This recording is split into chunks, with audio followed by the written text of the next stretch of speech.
Good evening, everybody. We had a few technical problems, but we're with you and you're all most welcome. A chuirde bhfuil fáilte is fiche chuireamh go léir go dtí an ócáid tábhachtach seo. Friends, on behalf of University College Dublin's Asia Pacific Research Network, I'm delighted to be welcoming you to this, the third research seminar of our 2021 series. My name is Mary Gallagher. My home address in UCD is French Studies in our School of Languages, Cultures and Linguistics. But I'm also privileged to convene the aforesaid research network centered on matters Asian and Asian Pacific. This evening's webinar will be chaired by my colleague, Alex Dukolski, whom I will introduce shortly. As chair, Alex will be introducing our guest speaker, Robert Daly, and Alex will also be chairing the Q&A that will follow Robert's talk. As convener of the network which is bringing you this event, it's my pleasure to put this evening's happening into context. One of the roles of our network is advocacy. In any university, a network like ours will be advocating for interdisciplinary and even cross-structural intellectual connectivity. In the context of UCD, however, our role also involves advocating fundamental academic capacity building in Ireland's largest global university. A network such as ours will not and cannot work to capacity unless it connects with core undergraduate and postgraduate programs, and unless it includes specialist arts humanities programs in Asian languages and literatures. These will allow UCD to catch up with the Asian century. Now, I don't know Robert Daly's work as fully as Alex does, but I do know three things about Robert Daly himself. First, I know that he keeps his promises.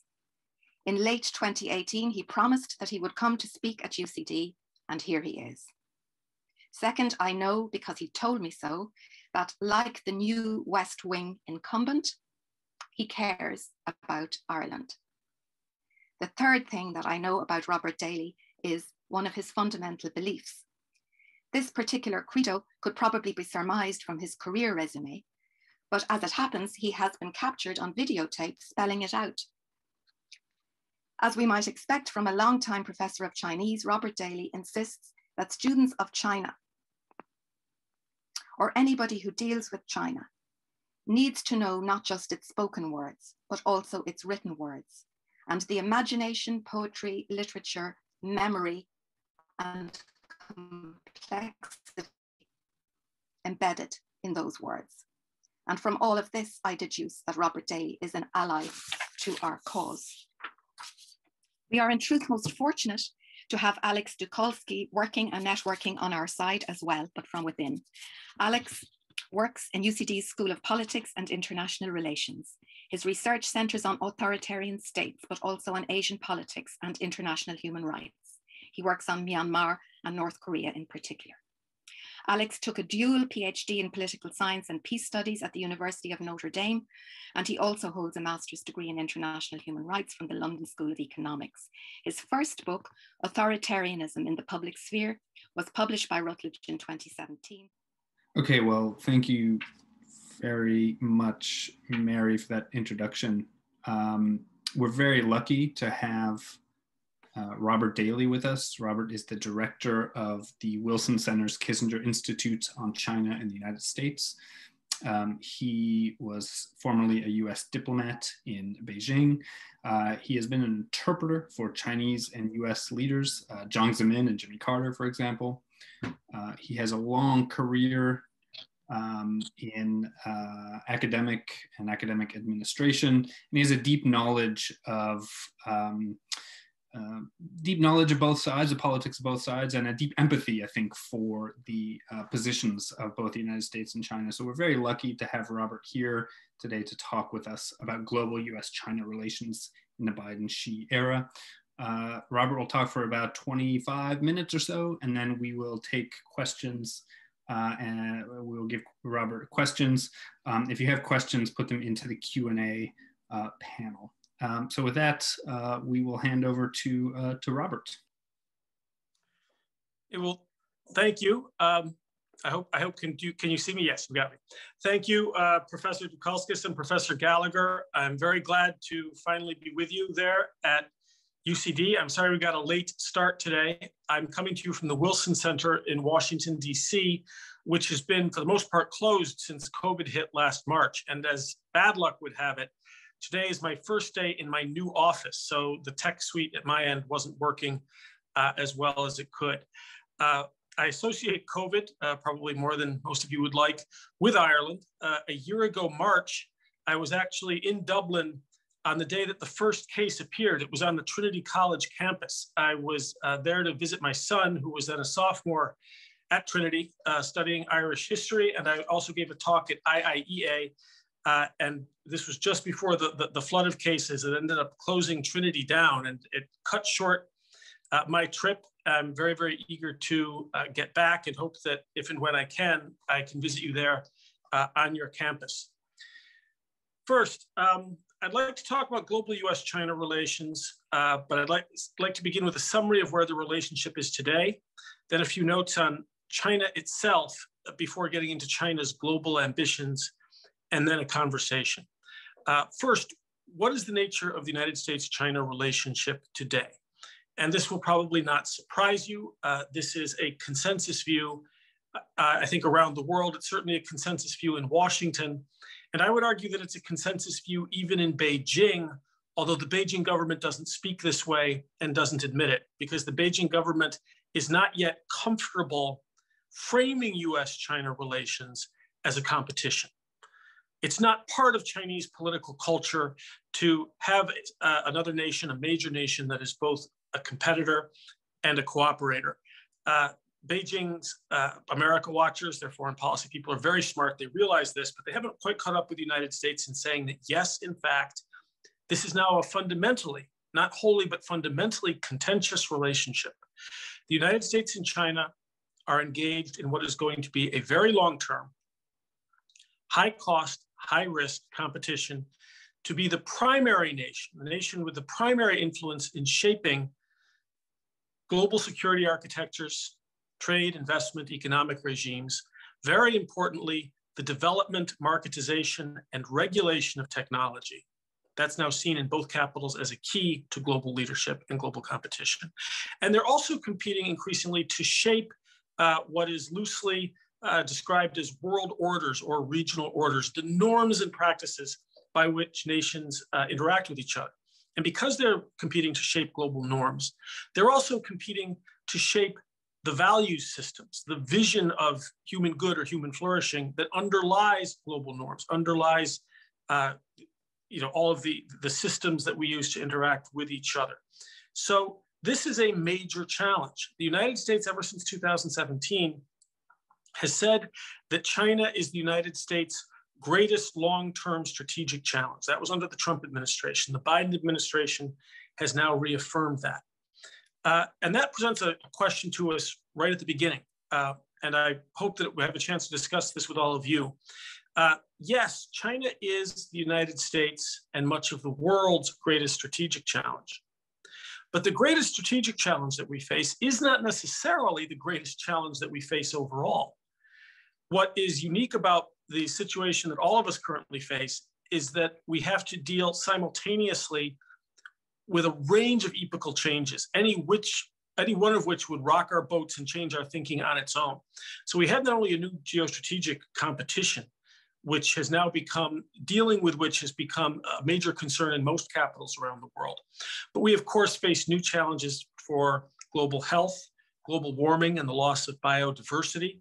We have the globalization not only of markets, but very importantly of information and of human flows, the globalization of crime. And then perhaps one of the greatest changes that all of us face is the confluence of a number of new technologies that are going to shape individual lives, family, community, national and international lives in ways that we can't yet anticipate. And so how should we understand a geostrategic challenge within that range of challenges is one of the big questions that we're facing in the United States and around the world. And the basic fact geostrategically that has affected this change is China's rise. This is a tectonic shift. So let's look at China itself for a minute. First, how should we frame China? We look at it today. And this gets to Professor Gallagher's point, I think, about taking a more humanistic, she used the term empathy. I'm empathetic with aspects of China's development, deeply critical of others. But in Washington, to a considerable degree, certainly in the military apparatus, in the intelligence community, and in Congress, in both parties, this is not a Democratic and Republican issue. China is seen as a security threat, full stop.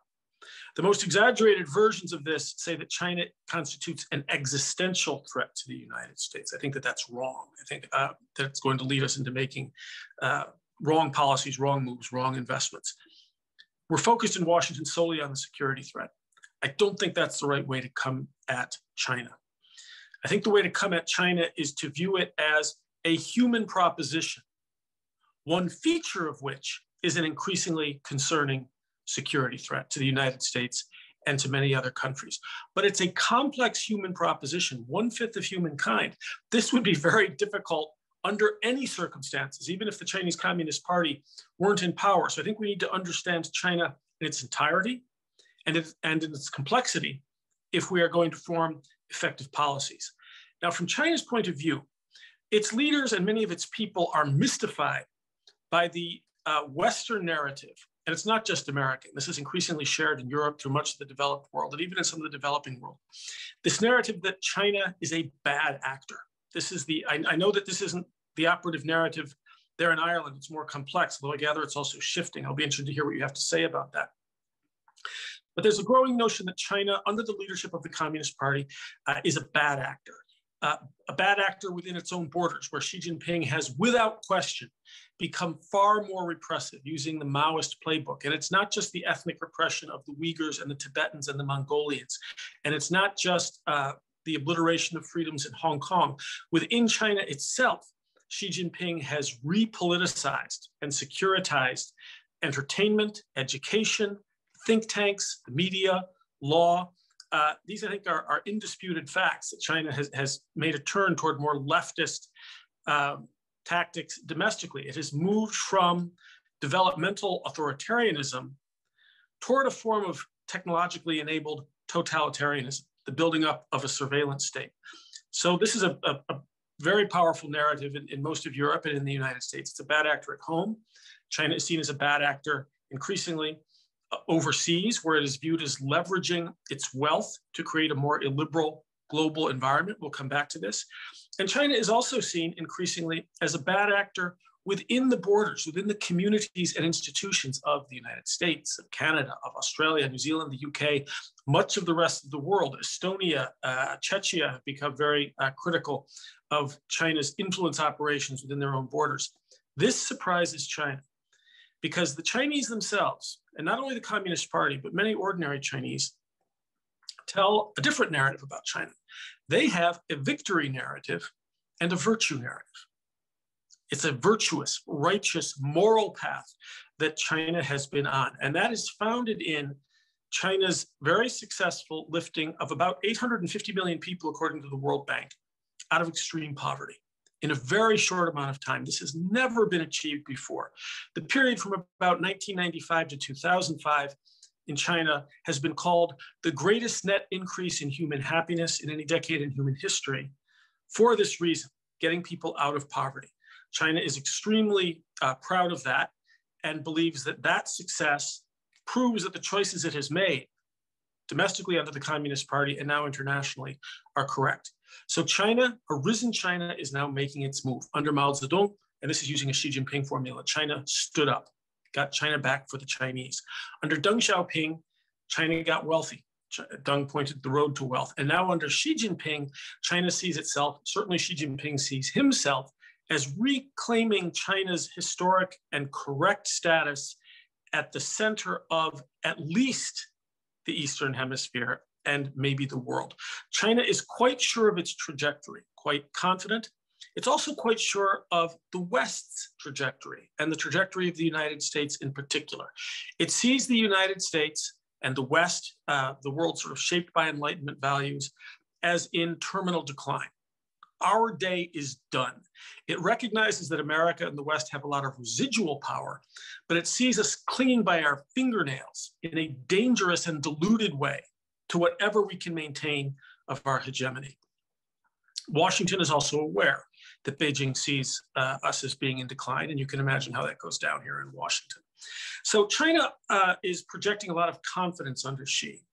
And I think that that confidence is real, but there's an odd schizoid character in China, even today, based on its history over the past several hundred years, in which people will sort of whipsaw very quickly from bluster and confidence to a sort of daomei sense that China is a victim and will always remain one. China, if you look at its propaganda today, wants simultaneously to be history's hero and history's victim. And it tends to waver between the two quite a bit.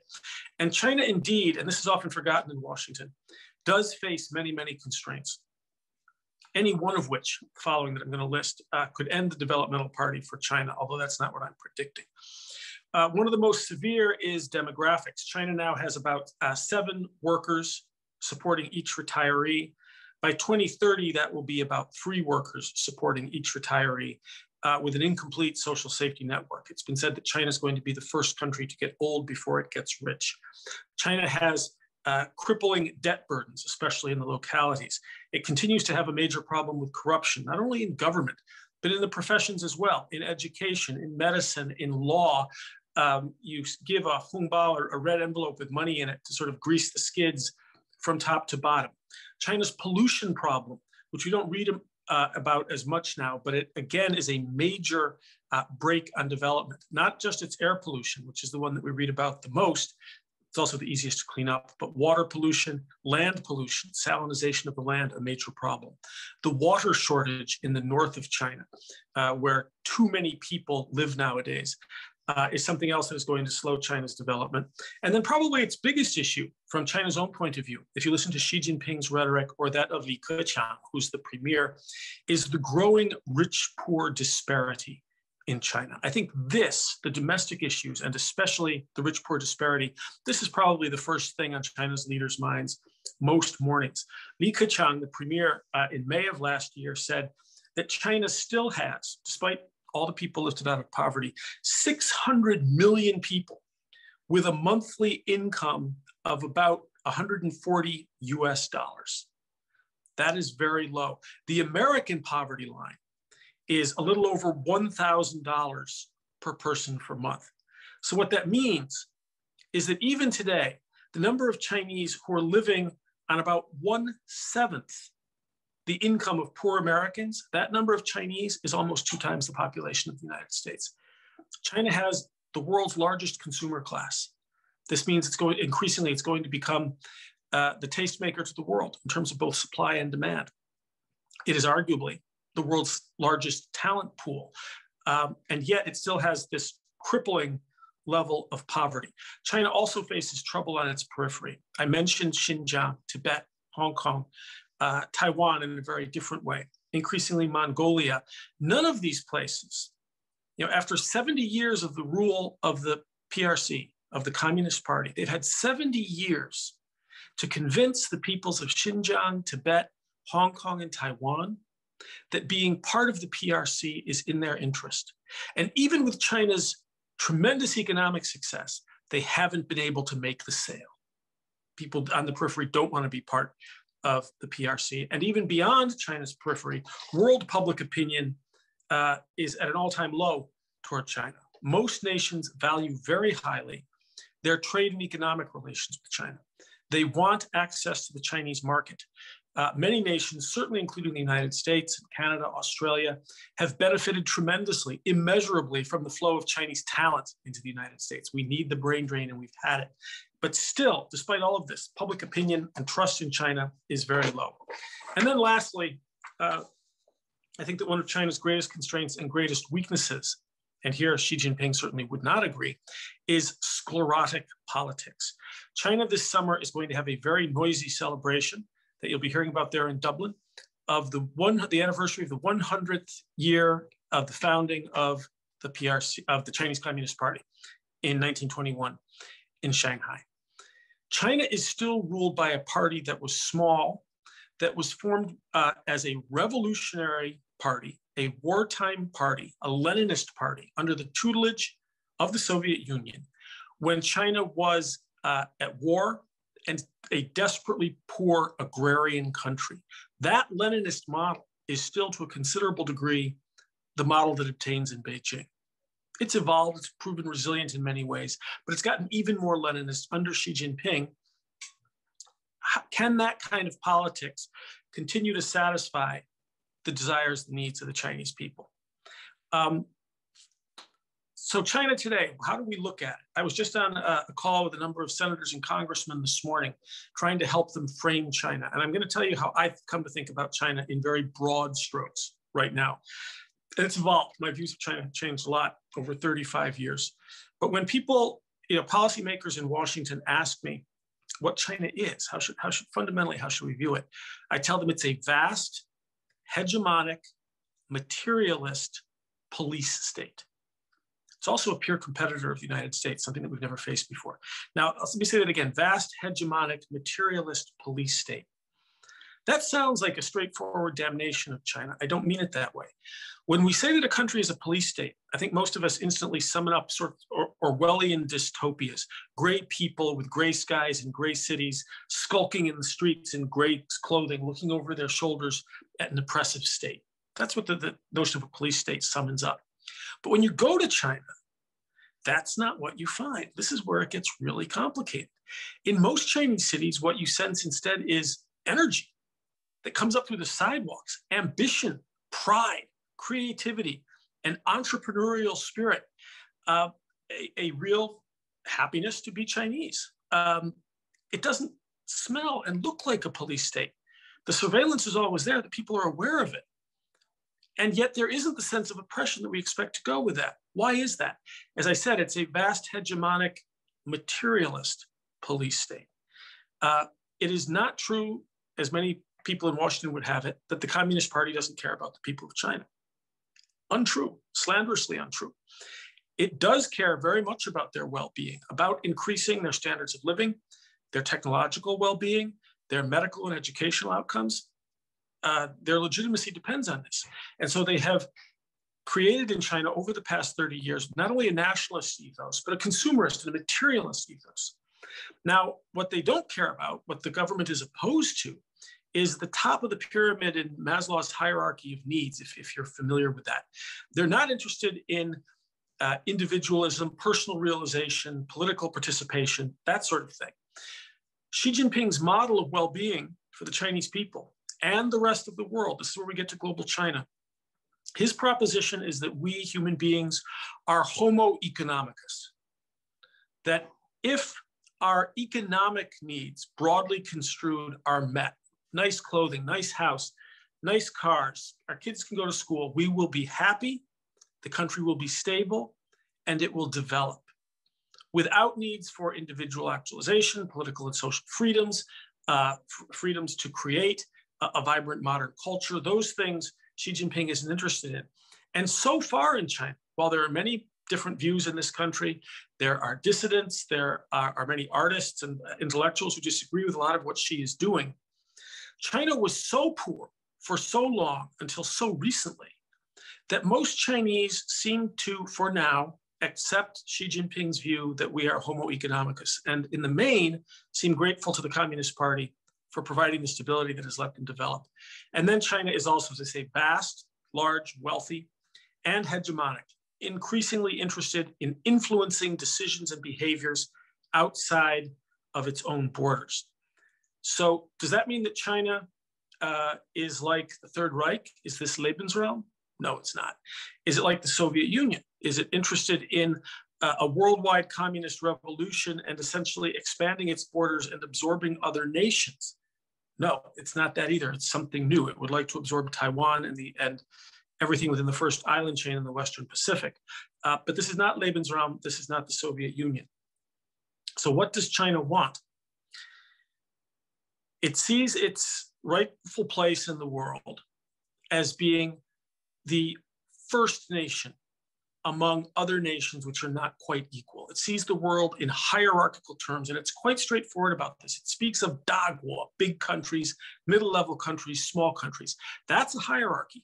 And the middle-level countries and the smaller countries are supposed to defer to the large country, which in turn is supposed to take some sort of interest in the well-being of these other countries. What China is primarily concerned about through its foreign policy is to attain the energy, natural resources, and food that it believes, and markets that it believes are necessary for China's continued development. China's development is almost entirely insular, self-interested.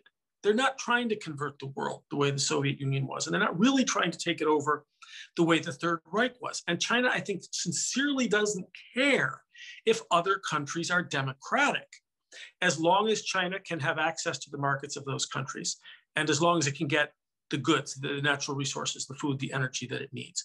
So what China is doing is trying to use its wealth, its money as leverage to build deference through dependence worldwide.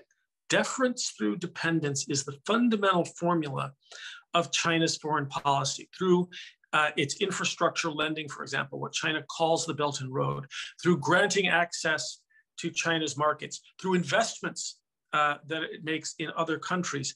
There's always a political hook, deference through dependence, not domination, but deference, meaning that China wants the Chinese Communist Party, the Chinese government, to be able to obtain its goals in all countries, in the United States and in Ireland, without obstacle and without objection.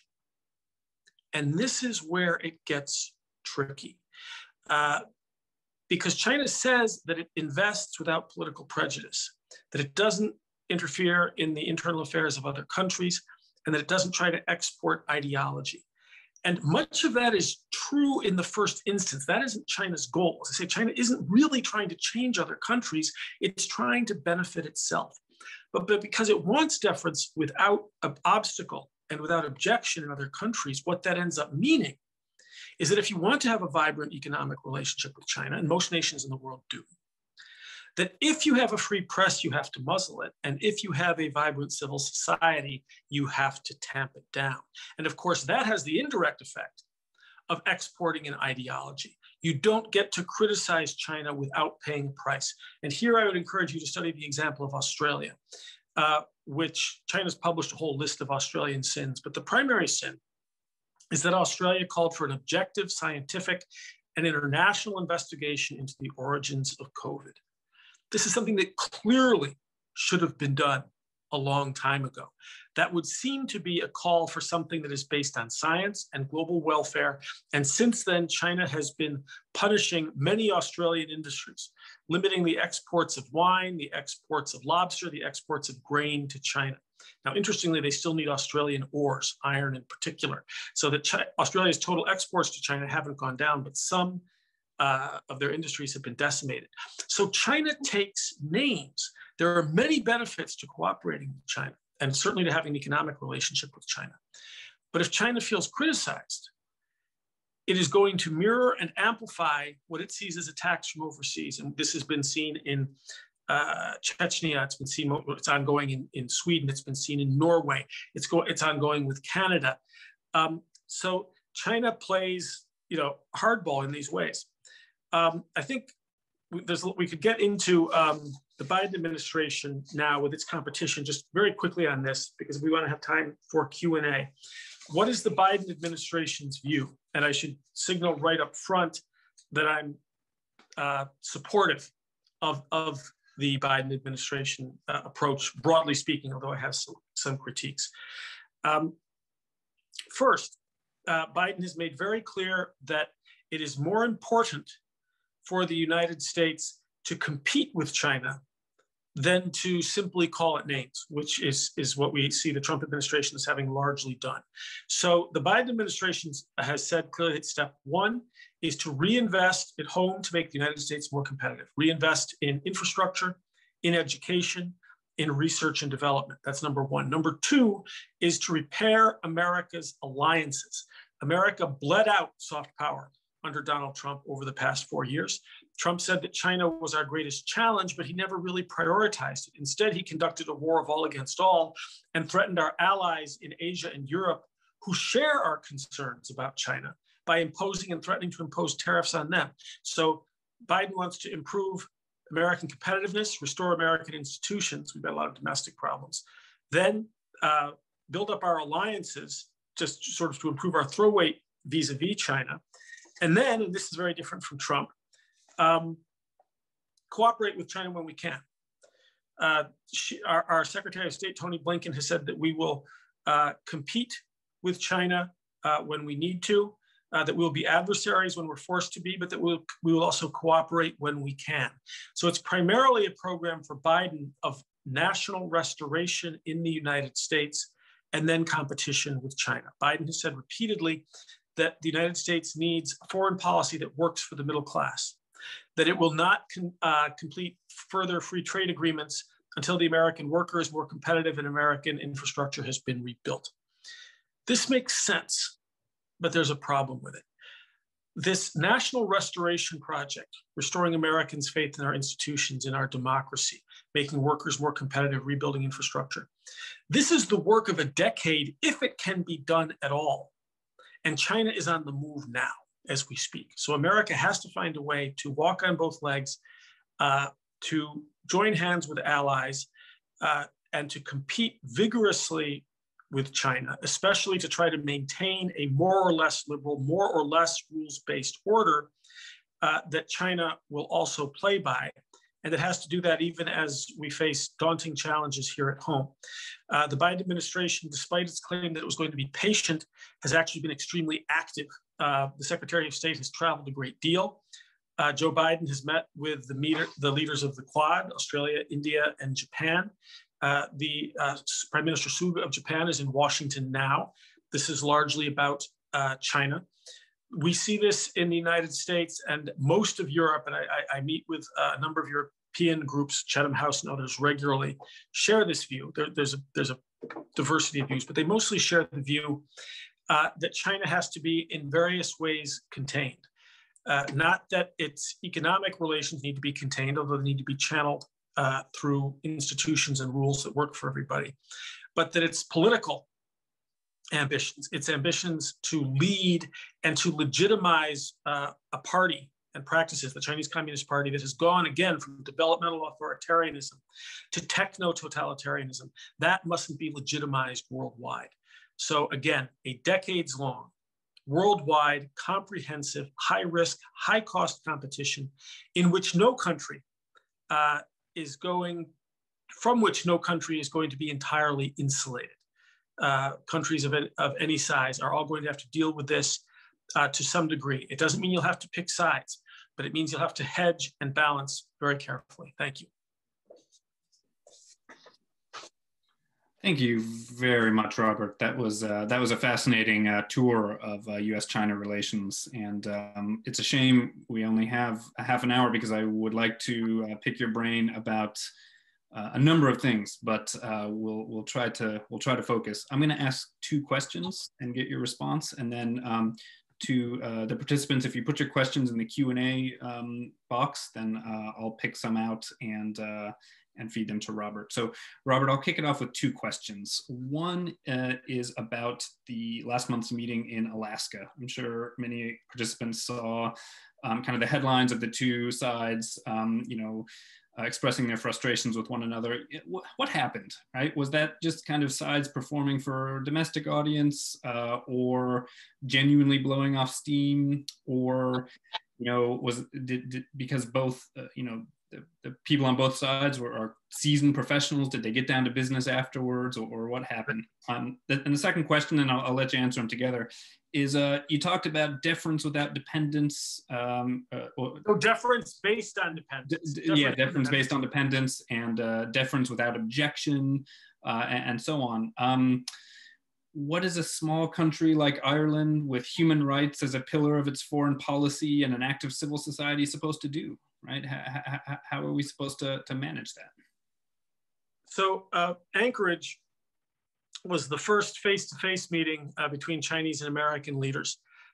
And at the beginning, each of the 4 leaders our Secretary of State and National Security Advisor, and then Yang Jiechi and Wang Yi, who are both high-ranking foreign minister, and then Yang Jiechi is sort of Xi Jinping's chief counselor for foreign affairs. They were each supposed to speak for 2 minutes. We went first. And the Americans came out pretty hard on the Chinese from China's point of view. There's this old saying in the United States that the art of diplomacy is to do and say the nastiest thing in the nicest way.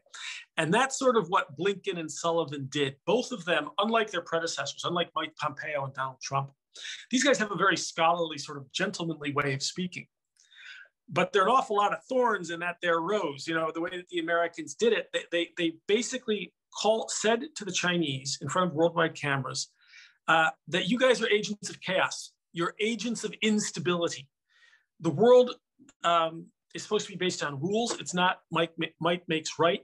You are messing with that and you're causing global instability. Yang Jiechi then went on not for 2 minutes, but for 18, attacking the United States, saying, and he started off by saying, you don't get to speak to us from a position of strength. Now, interestingly, neither Sullivan nor Blinken had said that they were speaking from a position of strength. Sullivan had said previously in other fora that the United States needed to be in a position of strength. But they actually didn't use that language at all, which indicates very clearly that Yang Jiechi was not actually acting spontaneously. He was teed up to say this because he kept coming back to this position of strength, which in fact nobody had said, and told the United States that no, it does not get to speak for worldwide values. America speaks only for itself. It doesn't represent global public opinion. And furthermore, it doesn't get to preach to China on moral grounds because of the United States' own history of fairly atrocious human rights problems, including our ongoing troubles with race. So yes, as you suggest, Alex, this was first and foremost for domestic audiences. This is the Biden administration. They don't want the Republicans to say they're not tough on China in America. So they wanted to show that they are tough on China. And Yang Jiechi wanted to show the people of China and Xi Jinping that China has now stood up and that they're not going to take it. He went on rather long. Each side came away feeling like they had had the better of that exchange. That's bad news because both of them sort of doubled down. They felt self-justified. My own view is that the American opening was an error. I would not have done it that way. There are other ways to signal toughness to Americans without actually being insulting. It wouldn't have been hard to say, we all know that our two nations have major disagreements in a number of areas, and that some of our core national interests are at odds with each other. We're very glad to have this opportunity to speak with you. We know these are going to be difficult, but frank discussion. You know, you signal toughness in various ways. I would wish they had done that. Both sides come out feeling like they did well. In the more private discussions that followed for 2 days, and I have been debriefed by the White House on this, but I can't quote people exactly on it. They got down a little bit more to business, but fundamentally things didn't change and no real progress was made. The Chinese were pushing for the United States to agree to some long-term dialogue mechanism that we don't want. They wanted us to, of course, observe their red lines on Taiwan, but each side stated its positions, and that was that. So no real progress there. What is Ireland? What are smaller countries to do? This is really tough. First, I would say, look at the examples of other countries. Look at New Zealand, which is in some ways a very good case, I would say, for Ireland to study. New Zealand's a little bit different because it is part of the ANZUS Treaty with the United States, and it's a member of the Five Eyes, which of course Ireland isn't. But there too, China does take names. There have been issues of political corruption. There have been vicious Chinese attacks on New Zealand independent scholars like Anne-Marie Brady, who have been critical of Chinese propaganda and Chinese actions. In Australia, I've already mentioned, China does get involved in economic coercion. If you say things it doesn't like, it cuts off your markets. In Canada, they straight up hostage diplomacy. And the smaller and weaker they think you are, the harder they're going to play ball. So obviously, one of the things that Ireland will need to navigate, and this is going to be tricky given the traditions of neutrality that are important to Ireland. If you want to truly have a foreign policy that leads with human rights, then you're going to need friends. You're going to need to join into groups that speak collectively. Doing that, however, while there's some safety in numbers, there's not that much safety in numbers, China will then see you as joining an anti-Chinese bloc if you do that. And it becomes sort of an all or nothing choice. On the other hand, to be silent opens you up and makes Ireland a potentially soft underbelly, or to use Leninist phrases, a useful idiot. And I'm not saying that it is that, I'm saying it's a danger of being seen that way. China is very aware that post-Brexit, Ireland is the only Anglophone nation left in the EU. I talked about this a little bit last year when I was at IIEA. You know, for most of the past 40 years, Ireland hasn't been on China's map so much. For tourism, for investment, for students going abroad, it's been the Five Eyes nations. But now China is paying a little bit more attention to Ireland, and it's making some interesting investments there. It's purchasing brokerages and doing other things. And of course, there can be great benefits to economic engagement with China. This is not to be denied. We've benefited from it. Say that the brain drain is incredible, but there are conditions. If you are critical, you will be attacked. It's true for bigger, mid-level powers. It will be doubly true for Ireland. And so if this relationship between China and the West gets worse, and I think it will, because China is so certain of what it wants, it has power, it has capabilities, and it feels self-righteous. It's both ambitious and aggrieved. You're likely increasingly to be pulled in two different directions. You may not have to put your chips on either red or black, but you may. And so what I think needs to happen in all countries is you need to start a much more vigorous internal dialogue. You need to have an ecosystem of academics, of scholars like yourselves, of think tanks, of journalists, of writers, of foreign policy professionals who are involved in a very open and free discussion about the problem. Don't let China limit the formation of an ecosystem. That would be, there will be those who would say that even the formation of an ecosystem of regular discussions about the problem, the Chinese embassy won't like that. They'll come at you with other really confused versions of Aesop's fables that you won't be able to make any sense out of. I would say start building up your ecosystem, start having the discussion. Try not to be bullied by either side, but build up your capability to discuss and understand this, and get more involved in the international discussions. I'm involved in 4 or 5 dialogues on transatlantic China policy. Irish scholars are never in the room. I don't know why. These are mostly set up by French or German or British think tanks that invite other people from the EU. Ireland isn't there, and Ireland needs to be there. So I would say get in the game.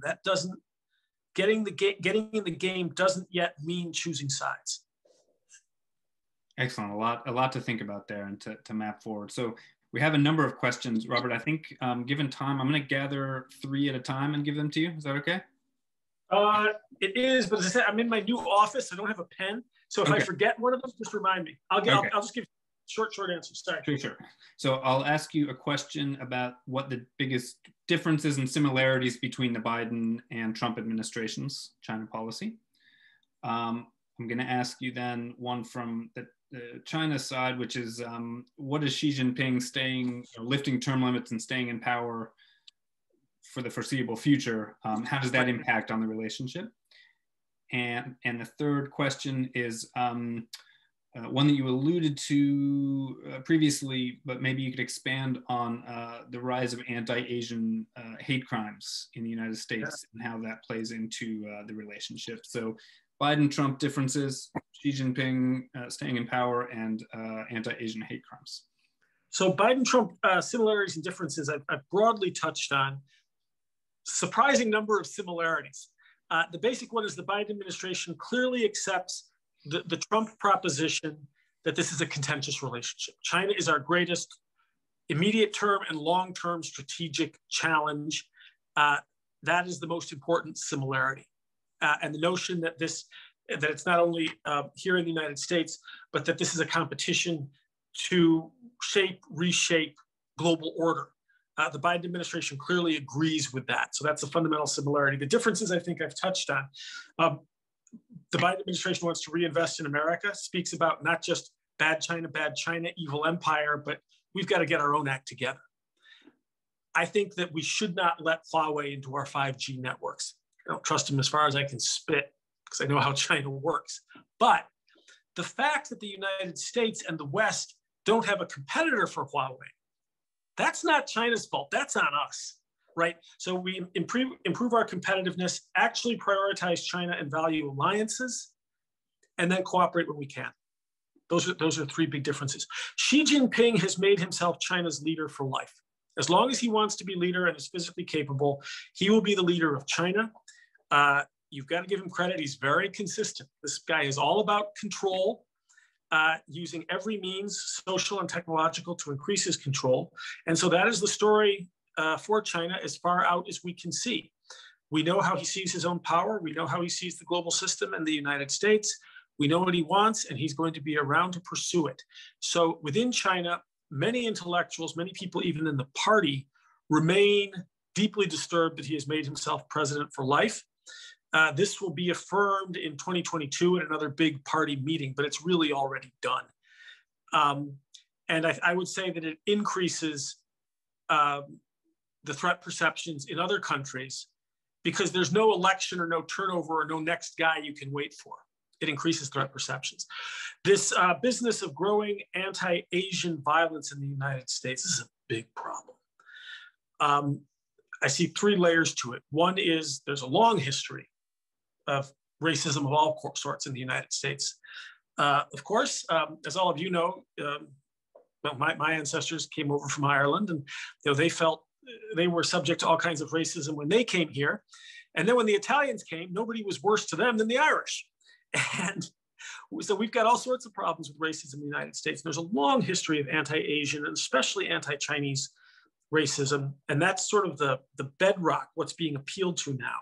On top of that, we had the Trump administration's approach to COVID, calling it the Kung flu, the China virus, suggesting that not only did this originate in China, which it did, but suggesting that it was actually created by China and unleashed on the world as a plot.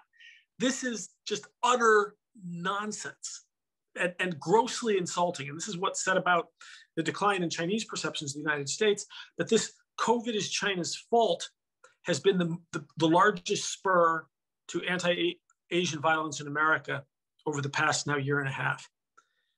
Looking forward, and this is what really concerns me, is that as we come out of COVID, or as we get accustomed to COVID, whatever it is, the greatest ongoing spur to continued anti-Asian racism in the United States is not going to be COVID. It's going to be the continued decline in U.S. China relations.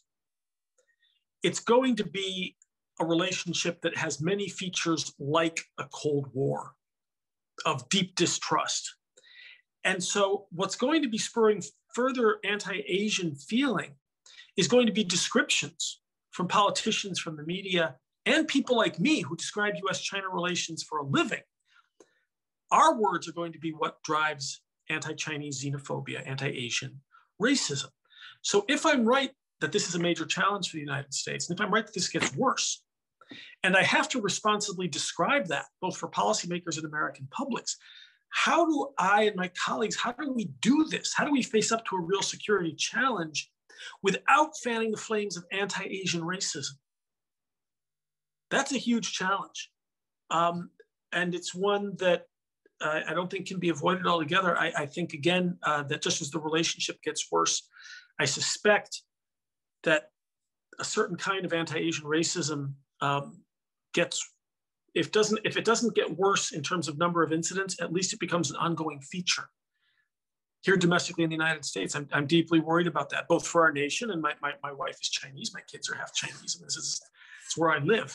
But it's going to be tough to avoid, frankly.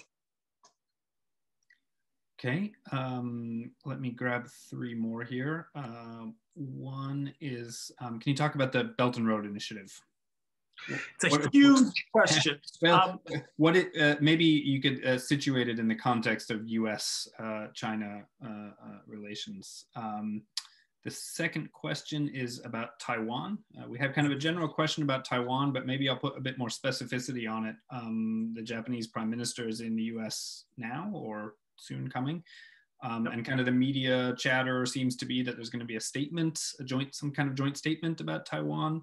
Could you talk maybe about if that's likely, what that might look like, and kind of Japan's role in Taiwan, in the Taiwan issue? And maybe we'll give you those two, and then I'll pick some more. So just quickly, BRI, we can, if you want, we can do a whole nother session just on BRI. There are many, so just a couple things very broadly. One, I think it would actually be a very good, very sensible, very smart strategy for China if it were managed well. Number two, it's been managed disastrously, and much of it is blowing up in their face. Number three, because of that, China is actually adjusting. So the game's not over. China actually goes to school on its own policies, and it makes adjustments. Number four, and this will be the last thing, is that a lot of the things we worry about with BRI, the issue is not so much China's presence as it is the absence of the United States and the absence of the West. The problem is not so much that China is lending heavily in Africa and in Latin America.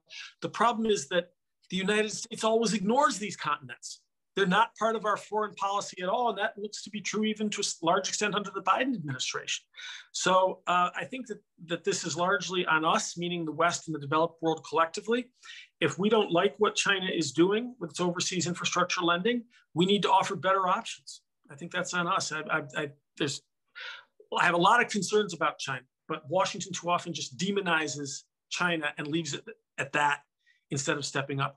On Taiwan, Prime Minister Suga is here. Yes, he is going to be under pressure to make a fairly strong joint statement of concern about Taiwan, which, while it won't be directly stated as a threat to China, our intention will be that it be understood as a threat to China, that if it moves on Taiwan militarily, it will face not only Taiwan, but the United States and Japan. Japan's in a bit of a box. I don't think that Biden is going to get quite what he wants out of Prime Minister Suga. They will put pressure on Japan because Obama and now the Biden administration have made very strong statements in support of Japan's administration of the Senkaku Islands, what China calls the Diaoyu. And so the Biden administration will be saying, look, now it's time for you to do us a favor and make this statement here. Suga is not sure enough of America's staying power and what America can provide. He does not, the Japanese people are still not eager to have a more active, better resourced military. And Japan is very close to China. And while it's America's, one of America's most important allies, it still needs to balance. So I think that the White House will get a mild statement, but will be disappointed by how far Suga is willing to go. If I'm wrong, you'll know tomorrow. Okay, great. The questions are still coming in, so I'll ask you two more maybe here. One is about EU-China relations. Obviously, we had recently the release of the comprehensive agreement on investment, and there's also conversations about EU security and defense policies that are changing. The question is, what do you think the EU will or should do to deal with the ramifications of China's rise in terms of their security and defense policies? So take that kind of whatever direction you want. And the second question here is, well, since it's on Europe, let's keep it there. Could you talk about China's 17+1 initiative, which I guess is a 16+1 now? Didn't Lithuania? It's actually falling apart. Or it's a 14.1. Anyway, can you talk about those issues, please? Sure. So Europe its attitudes toward China, as I say, are diverse. There are some places like Serbia and Hungary that are all in on China, on both economic relations, but also a systemic and even an ideological linkage. Most of Europe, including Central and Eastern Europe, the countries that had been in this 17+1 grouping, are tending to move more toward American points of view with a lag time of 1 to 2 years, depending on the issue. Europe is getting more alarmed by China.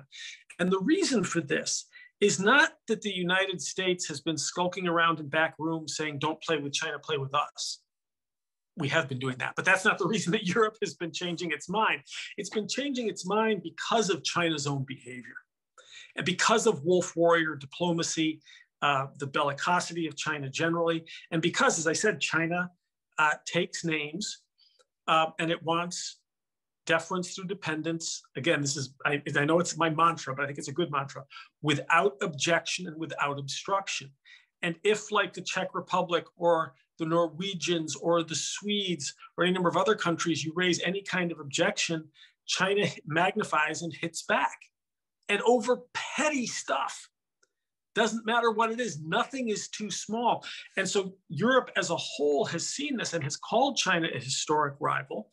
They just sanctioned a number of members of the European Parliament, making pretty clear, and here this is more me quoting Europeans back to you than it is my own analysis, that China is willing to let the Comprehensive Agreement on Investment go. You know, they got what they wanted. They got Merkel and others to let them beat the United States to the punch. Before Biden came into power, they launched the first phase of the CAI agreement. Of course, it has to be ratified. And so they landed that. They sort of blackened America's right eye with Europe, and they blackened our left eye by joining the RCEP agreement in Asia. But now they've really made clear that comprehensive agreement on investment isn't nearly as important to them as Europe giving them face and conducting their foreign relations the way China wants them conducted. That's the message, loud and clear. So the question for more and more European countries is, well, what are we to make of this? You know, if one of our governors hosts a visitor from Taiwan or goes to Taiwan, or if somebody expresses sympathy for the Uyghurs and China cuts off our imports, or if you're Canada and they take, you know, Michael Kovrig and Michael Spavor hostage, and then you get over that. Let's say they let Meng Wanzhou go, leave, and the two Michaels come home. Is everything now okay? What are we to make of that if that's the threat that hangs over your head? What Perry Link called the anaconda in the chandelier. It's quiet, that anaconda, but big and hungry. You cannot notice it for a long time as it's suspended over your dining room table, but it at will come down and take a bite. And so, again, I don't mean to be saying that there's any one answer to this. There could be different answers for different nations. Ireland has its own interests. But I would note that even in the Eastern and Central European group, what was called the 17+1 and 16+1, many of those relationships have soured, such that the last time Xi tried to meet, many nations didn't send heads of state. They've been disappointed in various ways, both on the human rights front and economically. It is also interesting when we look at Europe that NATO is now starting to ask itself what its Eurasian mission is. It is looking beyond Russian threats to China. Tentative steps, but very real steps being taken. Okay, great. So those questions were about Europe. We'll switch to Asia now. We have a question about India. What role, if any, is there for India in influencing U.S. China relations? How is it, how is it viewed? And then the second question is about North Korea. So particularly as it pertains to nuclear and weapons of mass destruction, non-proliferation issues. We saw under the particularly early Trump administration a lot of pressure to have, to at least rhetorically to kind of get China to deal with North Korea. I think a lot of us who understand those issues thought that probably wasn't very likely, but at any rate, that was kind of the strategy. What's Biden's thinking on this, and where are we going with regard to North Korea? So India, big question, lots of uncertainty. Trump started the phrase free and open Indo-Pacific. We used to speak of the Asia-Pacific. We now speak of the Indo-Pacific, and Biden has also adapted that phraseology. The move here is very clear, I think, strategically.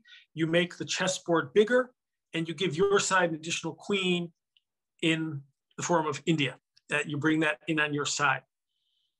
Can this work? Well, China is giving us a lot of help here through pushing hard and whether provoking or being involved in violence up in the border near Kashmir and Ladakh. China has pushed India away from its preferred non-aligned neutral position and has pushed it much closer to the United States. India is banning Huawei. India has wanted nothing to do with BRI.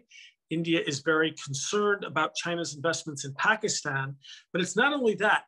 China has made tremendous inroads through money, again, deference through dependence, in what India sees, quite understandably, as its sphere of influence, whether it is in Pakistan or Nepal, Bhutan to a degree, Bangladesh, Myanmar, Sri Lanka, the Maldives. China. Its influence has grown greatly, encircling India from India's point of view on land and sea, and now it's pushing against the contested border. And so India is showing more interest in working through the Quad, working with the United States, Australia, and Japan. It invited for the first time, invited Australia to the Malabar military exercises, which it had been hesitant to do. So it has been experimenting with a closer alignment with other countries that are concerned about Chinese aggression. But it's a tentative kind of experimentation. You know, India sees itself, together with China, as one of the two great historical civilization states of Asia. And so there's inherent distrust there, but there's also a tremendous amount of pride nationally in India. There's pride in having been a leader of the non-aligned movement. They would prefer not to ally too directly with the United States, and they absolutely will not allow the United States or any other country to see their relationship with India as a subset of competition with China. And that means that we have to move very carefully. We can't push India too far.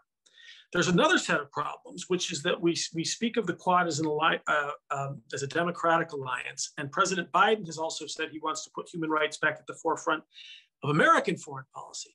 But of course, the closer you look at India, your great new ally on the human rights question, the worse it looks. Vis-a-vis farmers, vis-a-vis Muslims, vis-a-vis Kashmir, vis-a-vis women, fill in the blank, right? So this is a dynamic that I think has to be watched carefully by China and by the rest of the world. It is very, very far from being a slam dunk. And India also has other equities. Russia and China have moved closer to a strategic partnership. But Russia sells a lot of weapons to India and to Vietnam. And so that India here speaks against a too neat alignment of blocks, a China bloc and a United States bloc. And let me add to that, in Asia as well as in Europe, I think that Europe, India, other Asian countries, obviously I would like to see them tilt toward the United States approach of a rules-based liberal order.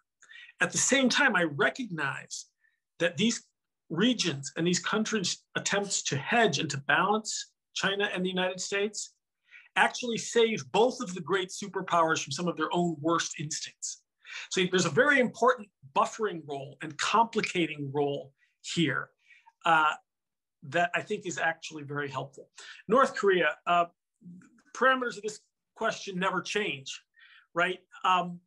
All that's changed is that North Korea has very successfully developed a nuclear program, and there's really not much we can do about it. They've succeeded in that. They are not going to give up their nuclear weapons. So I think that clear-headed thinking about North Korea begins with this is a nuclear weapons state, and they don't give it up for the simple reason that they have nothing without it. And so China is not going to help us get North Korea to denuclearize. The goal, therefore, has to be to get North Korea to neither use, nor threaten to use, nor sell its weapons. That, I think, is a more realistic basis for going forward. That is an area in which China and the United States have some shared interests. But our interests in North Korea do not align perfectly, not even close. So I'm sorry, all big questions. I'll try to keep the answer shorter. What I would say is there can be no final acceptable solution to the fact of a nuclear North Korea unless China supports that solution. That doesn't mean that we have to work in lockstep or close coordination with China every step of the way to get to that solution. But in the end, China's going to have to come in. But again, the goal, in my view, is not a denuclearized North Korea. It's a defanged North Korea in the way that I just described. Okay, yeah, we are throwing a lot of big questions at you, so we apologize for that. Let me ask you the last question, and then I will hand it over to Mary to wrap up, because we're kind of, looks like we're hitting up against our time limit. With the last question, it was actually the first question that came in, and maybe we'll kind of copy the Sinica podcast here and ask you for recommendations on books on China, the rise of China, China's relationship with the West. I know there are a lot, but what comes to mind as, if any curious listeners are interested in following up further? And then after you answer that, we'll hand it over to Mary.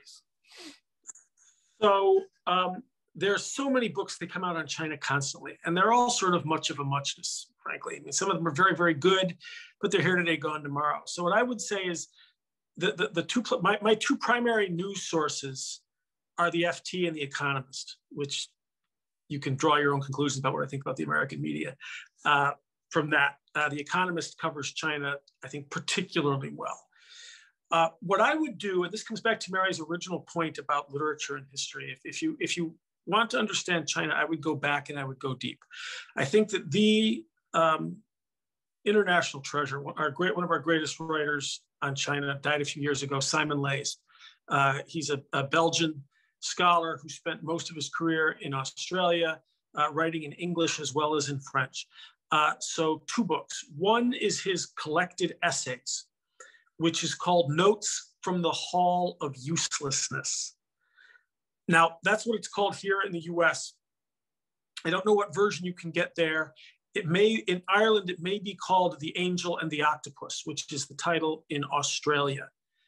Go down to Fadges Higgis and get you. I don't know what they have, but Simon Leys, Leys, and read his stuff on China. Now, in these books, you're also going to get essays about Orwell and literary theory, but his China stuff is superb as a basic foundation of understanding. And then the other thing that I'd urge you to read is his translation of the Analects of Confucius, the Simon Leys version, including the notes.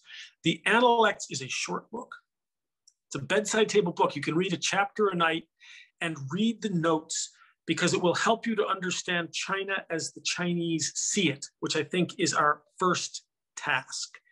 And then another book, one last suggestion. Again, this goes back. This book was published in 1937, but I think it's unsurpassed. It's by Lin Yutang, and it's called The Importance of Living.